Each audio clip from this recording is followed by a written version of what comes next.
Good afternoon, dear friends. I am Evely, and today I will tell you a true story. Enjoy your viewing. It started subtly, a shift in the seasons that no one could quite place. People talked about it, of course. The weather was odd this year, they'd say. It was hot, yes, but it was always hot in the summer. Nothing to worry about, just a fluke. The days lengthened a little longer than usual, but that was natural. But it wasn't. It wasn't natural at all. It was the start of something far worse. As the weeks passed, the temperatures climbed higher and higher.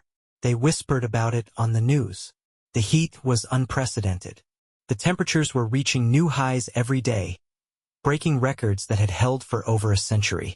The nights, once cool, were like a blanket of thick, suffocating heat.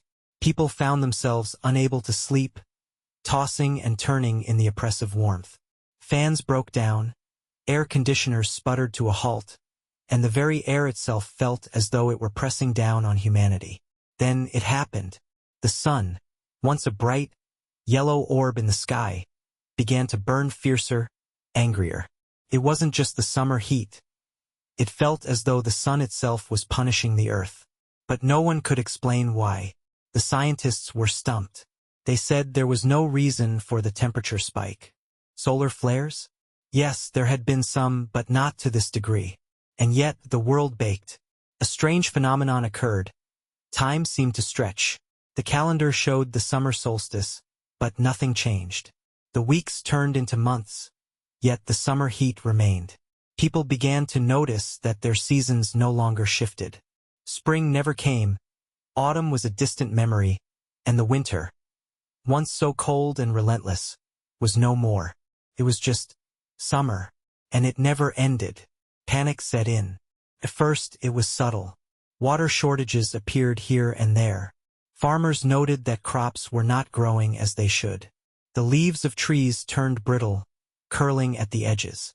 Even the animals, once so vibrant and full of life, began to wither. Rivers, lakes, and reservoirs that once held fresh water began to shrink, receding in the relentless heat.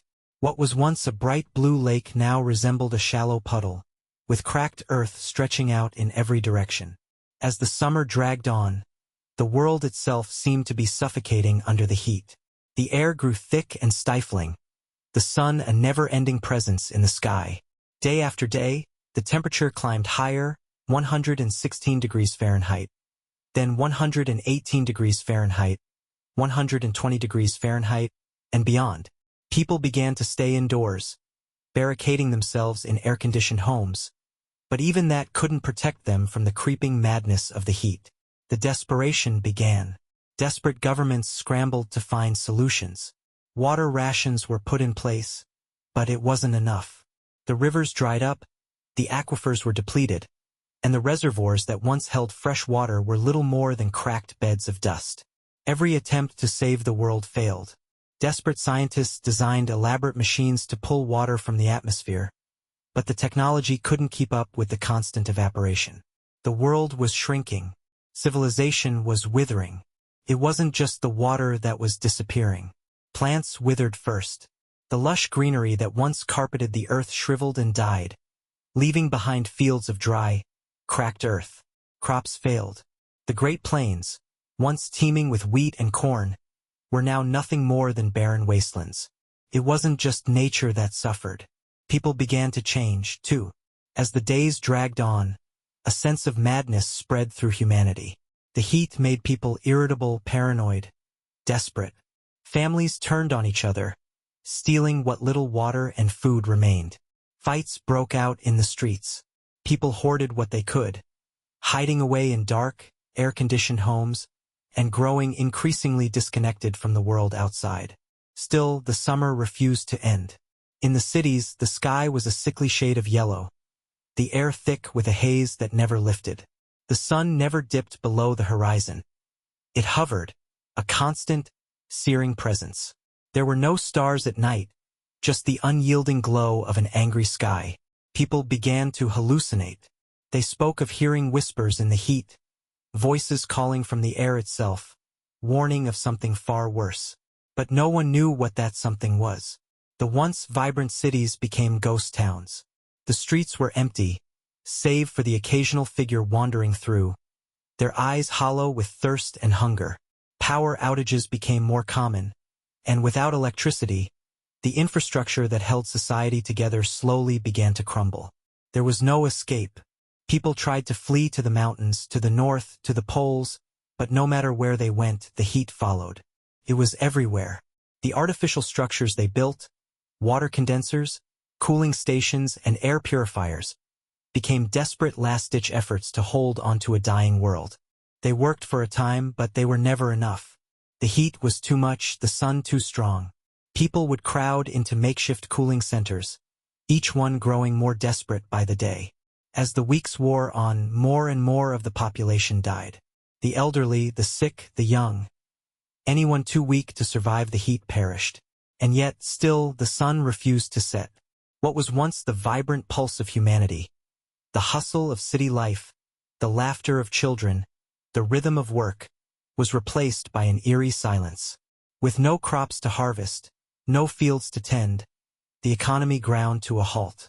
The once bustling cities became mausoleums, homes abandoned and falling into disrepair. There were no more roads to travel, no more vehicles to move. What little remained of civilization was consumed by the relentless tide of heat. But it wasn't just the heat that threatened to consume them. Something worse was on the horizon. Something no one could understand. Something that began to feel alive. The world was dying, and with it, the very fabric of reality itself seemed to be unraveling. As the relentless summer raged on, the air itself began to change.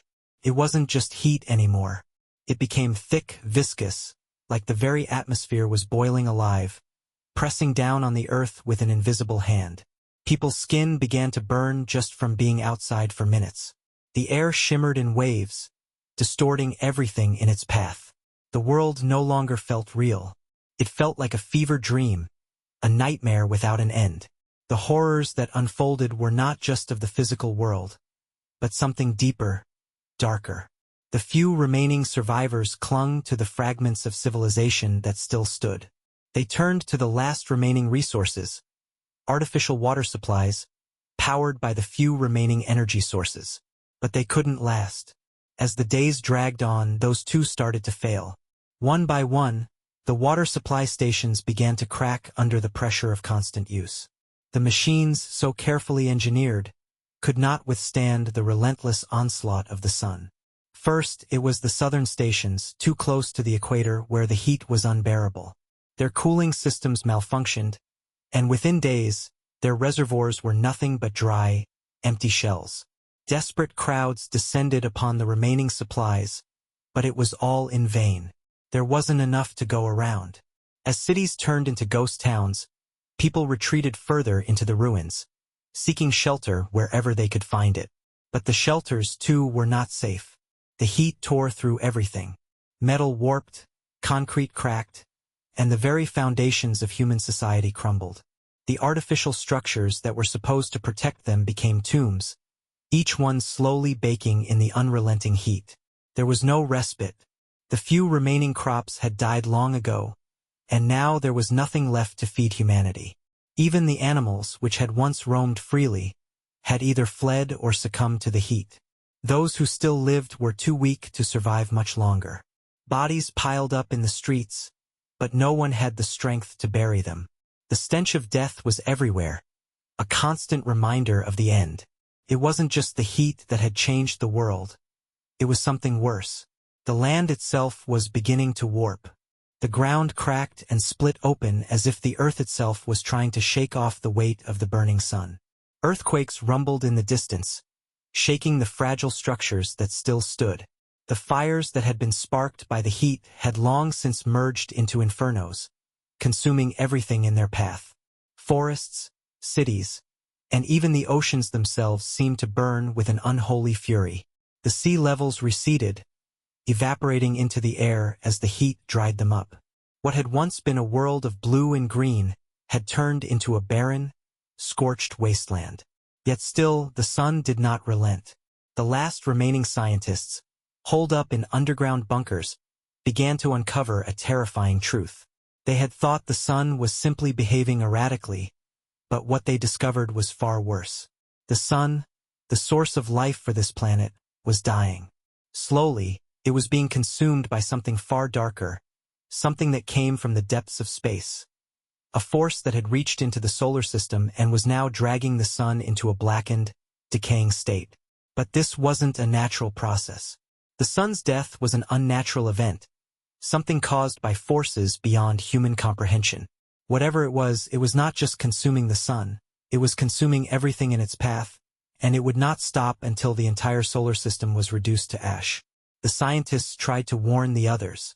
They sent out desperate messages, imploring the survivors to escape, to abandon their homes, to flee to whatever shelters they could find. But it was too late. By the time the message reached anyone, it was already over. The sun was no longer just hot, it was like a furnace, its rays searing through the very fabric of space and time. Hope, for the few that still had it, was extinguished. Then came the strange events. First, it was just rumors. People spoke of visions in the heat, of figures moving in the distance, figures that looked human but were not. Some said they saw the dead walking the streets, their bodies burned but not decayed, their eyes hollow and filled with despair.